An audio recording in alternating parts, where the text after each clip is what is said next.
I'm actually one of the newest solar system ambassadors. I just got appointed officially in January and had to go through a couple months worth of training. I really am interested in the women of NASA because I wanted to be one of the women of NASA. And if I couldn't be that for real, then I might as well talk about it.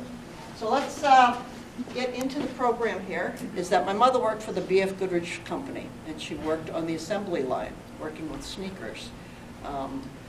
And one of the things she did was she actually, because she was so good at what she was doing, she was actually selected as one of the 2 people at B.F. Goodrich, which was at Watertown at that point. She got selected to work on the original boots for the Mercury astronauts. So if you wonder where some of my interest came in terms of being interested in NASA, that was part of it. She came home and talked about it and soon became interested over the next couple of years. So here's Kitty O'Brien Joyner, who was the first woman engineer. And one of the things we're going to talk about today is a lot of the firsts, and a lot of the firsts that happened with women in NASA. She was hired in 1939, so NASA was a little bit before its time. And she was the first woman to complete her degree in electrical engineering from the University of Virginia. She managed several supersonic wind tunnels. And if you know anything about space and rockets, you know that wind tunnels are very, very important. And they're critical for testing new aircraft design on the ground before it gets into flight. Here's Annie Easley. She answered a newspaper ad in 1954 to do mathematical calculations at what was then NACA. And that was the precursor to NASA. And that was the National Advisory Committee for Aeronautics. And she ended up working her way up to writing computer code for some of NASA's most important rockets. Jerry Cobb. And in 1960, Jerry applied to become one of the first astronauts. And they had about a dozen women who went into the very first training program.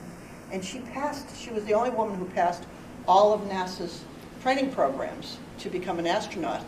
However, how they ended up keeping her out of the astronaut training program is they determined that only men were fit for space exploration, based on the requirement that astronauts had to have, at that time, military test pilot experience, and back then, women weren't allowed as test pilots. Here's Cecilia Vivi, a very interesting story about her. She was an artist employed by a contractor that NASA had, the Chrysler Aerospace contractor, and that was in 1962. And as the first American to orbit Earth, John Glenn decided to name his Mercury spacecraft the Friendship 7. And he wanted the script art, you can see the script art on the side of his capsule there. And he wanted to have that painted on the Mercury space capsule as it was standing atop the Atlas rocket enclosed in the gantry at Cape Canaveral. But they didn't let women up there. So she was not allowed to go up there until he caused a big scene, and so they eventually gave in to him. John Glenn was one of those people that they gave in to several times. Katherine Johnson, okay? If you know the story of Hidden Figures, you know the story is all about Katherine Johnson and her being a mathematician. One thing that, if you saw the movie and didn't read the book or didn't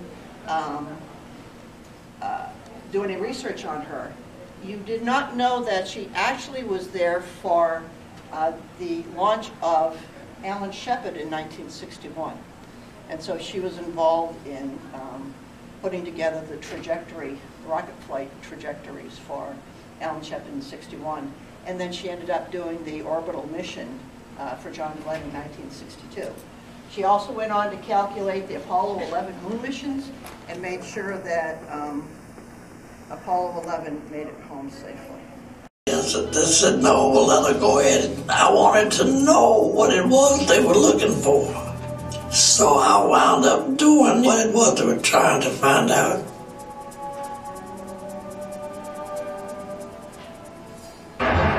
Commander Alan B. Shepard was to become the first man sent into suborbital flight.